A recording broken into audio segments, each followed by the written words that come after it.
Actually, in this book, Leading Public Sector Innovation, the entire book is about building an ecosystem for public sector innovation.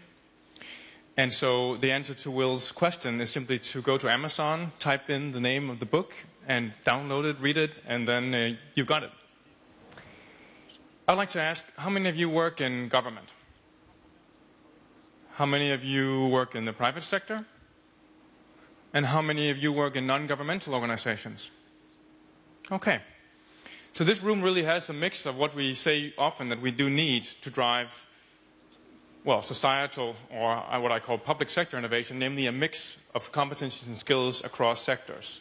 And the big trigger is, as Louise said, how do we leverage all the resources we have in the different sectors to actually create more value? So MindLab, the organization I run in Denmark, is one of these broker organizations sitting in a sense in between. We're sitting in between three different national ministries in Denmark: the Ministry of Business, the Ministry of Employment, and the Ministry of Taxation. And we collaborate with them, but also with other state ministries, with local government, with non-governmental organizations. And our mission at MindLab is to involve citizens, end users, and businesses in the process of innovation, designing new policies, designing new public services.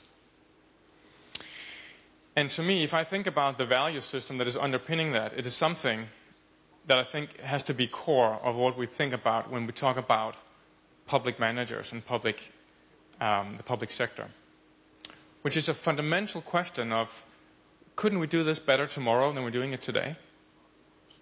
Why isn't it so that we think that a public servant ethos is to innovate, that it is to question how we're dealing with these, and I agree, hard problems, wicked societal complex problems, behavioral problems that we're dealing with, and that ultimately government is the only owner of, at least on behalf of all of society, and the only democratically accountable owner of these vast problems of sustainability, job creation, education, social care for the elderly, health care, and so on.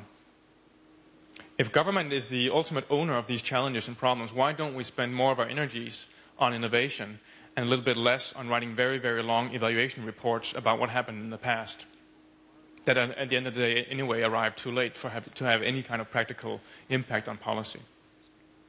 So what I want to speak about briefly is just the four components that I believe we need to build a public sector innovation ecosystem. And I want to focus in on what Louise called, creating solutions, public solutions as well, with people, not for them, which I call co-creation. And I'll end with giving an example of how we work with that in Denmark, as some small glimpse of a way in which we can work with co-creation. So the first component of this ecosystem is what I call consciousness. And consciousness is what we're building today in this room of what is innovation to government, internally in government. What could that mean? What could that be like? What are the types of value that innovation can create in terms of better productivity, better services for citizens, better outcomes, and also more democratic accountability and legitimacy?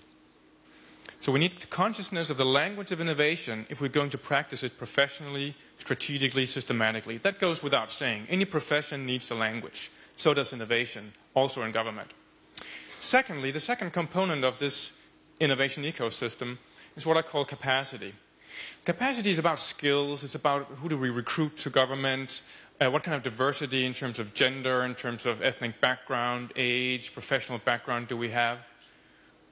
Capacity is also about building strategies. It's about having explicit strategies for innovation, to work systematically with innovation processes rather than hoping randomly that something will just occur because some public servant had a bright idea under the shower one day and then we all implement it. Well, that's not the way it happens, is it?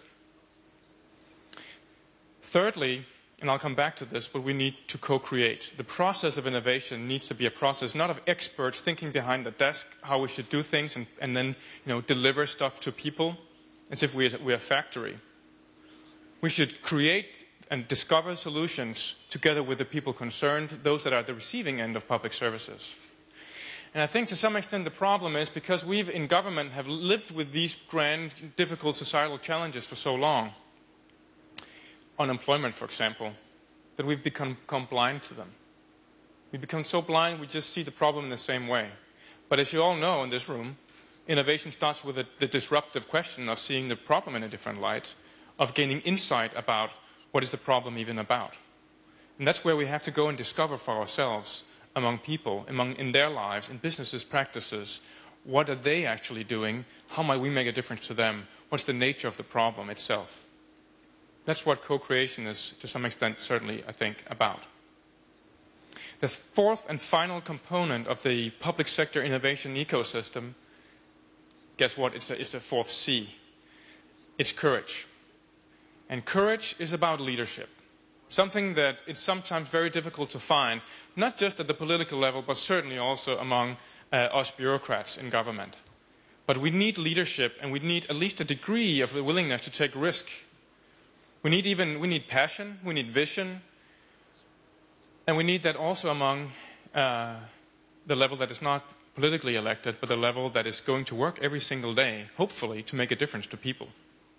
We need passion about change, about meaningful change. We need the passion that can engage employees to actually perform and deliver their very best. At critical services for older people, for students, for children, why aren't we more passionate in government about this?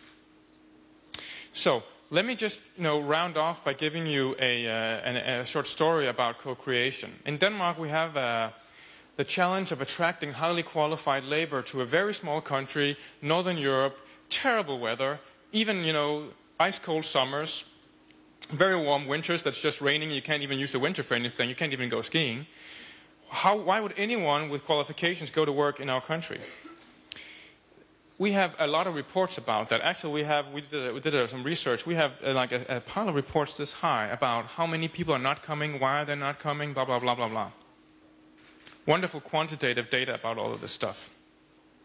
What we don't have is any kind of intimate understanding of what it feels like to be that engineer from India arriving in the snow, if there is any, in Copenhagen in December, experiencing snow for the first time, and then trying to make a living with his family. Having a wonderful job in a great Danish pharmaceutical company, but can he actually have a life in Denmark? So what we did at MindLab, working with 6 different government departments, was to help infuse a little bit of what I call professional empathy. Professional empathy is the ability to put yourself in somebody else's shoes and try to experience, just for a while, and just as much as you can, what is it actually like. So we ran workshops with 20 different senior public servants from 6 different ministries with the sole purpose, and this was our mandate. Let's just, can you help us show them and let them experience what it is like?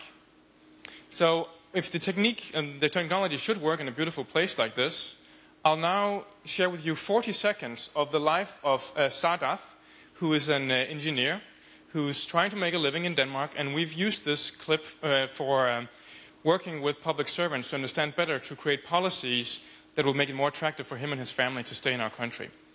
So if I can get the slide up, there should be a slide, a photo of him. See if anything happens.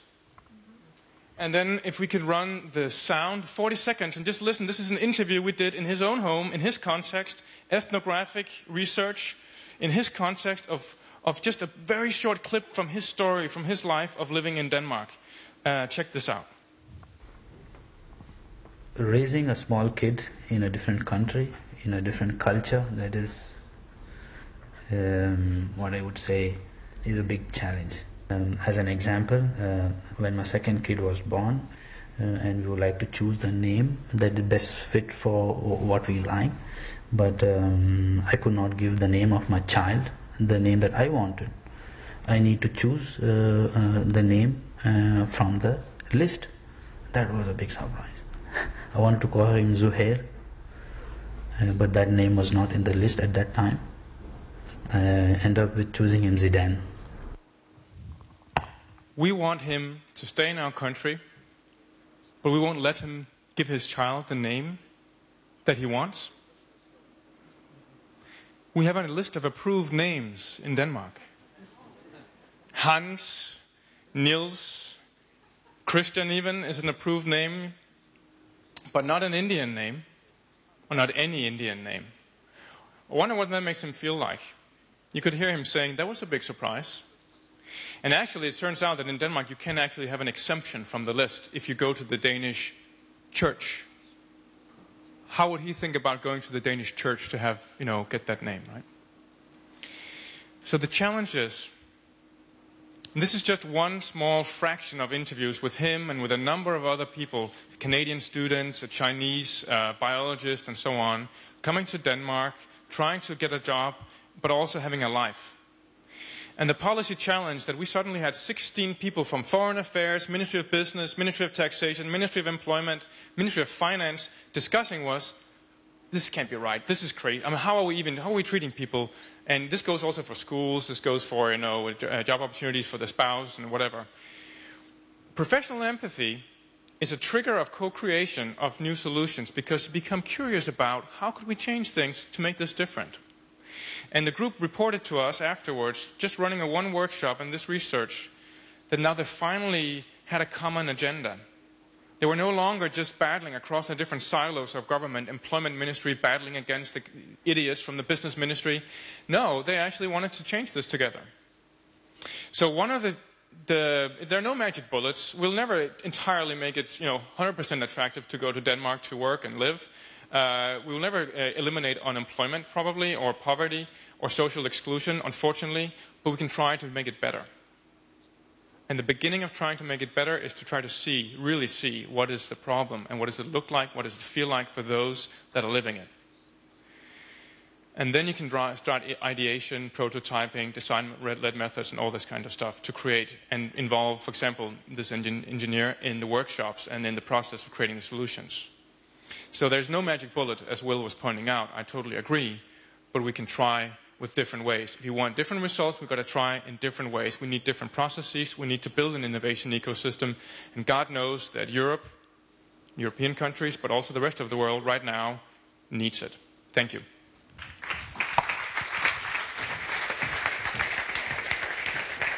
Thank you. Thank you, Christian. I know that was an amusing story, but I do sometimes think how laughable it is that it takes us such a long time to realise how to ask the right question, which is to talk to people. Let's not be so silly in the future.